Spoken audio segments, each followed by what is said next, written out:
لكل جريمة سبب، وجرائم القتل بالتحديد يكون القاتل له علاقة بالضحية وأكو بسبب المشاكل اللي بينهم أو غيرها من الأسباب، بس إنه يقتله بسبب الشبه اللي بينهم هذا شيء يشبه قصص الأفلام.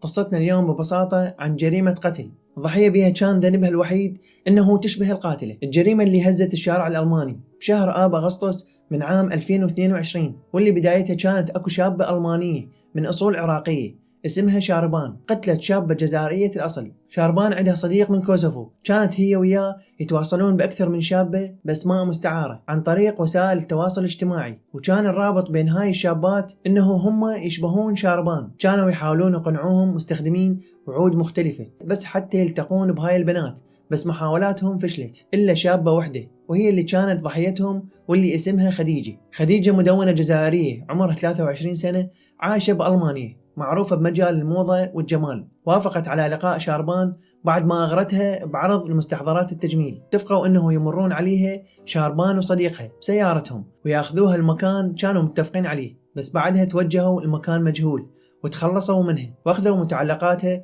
وأوراقها الثبوتية وخلوها بسيارة شاربان وياها كل شيء يخص شاربان، بحيث اللي يشوفها يعرف أنه هي شاربان من السيارة والهوية.